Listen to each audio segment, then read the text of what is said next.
Malalaman na bukas kung sino sa Far Eastern University Tamaraos at National University Bulldogs ang tatanghaling kampiyon sa men's basketball tournament ng UAP Season 77.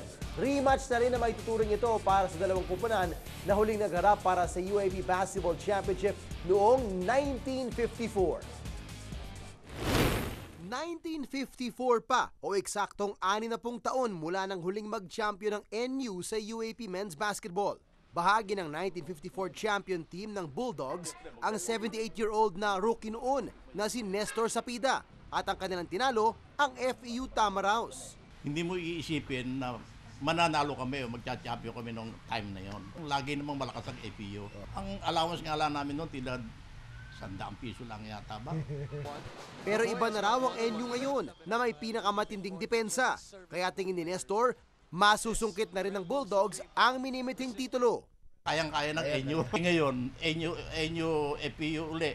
Oh, after 60 years, kuha na yan. 2005 naman huling natikman ng FEU na mag-champion. At para kay Gilas Forward at bahagi ng 2005 champion team ng FEU na si Jeff Chan, napakalaking bagay noon na nakuha nila ang kampiyonato. Lasal, Ateneo, di ba? Usually, nasa final sila eh, no? So kami naman parang underdog, mga ganun. Hindi ganun kasikat yung school. So napaka-big deal na manalo.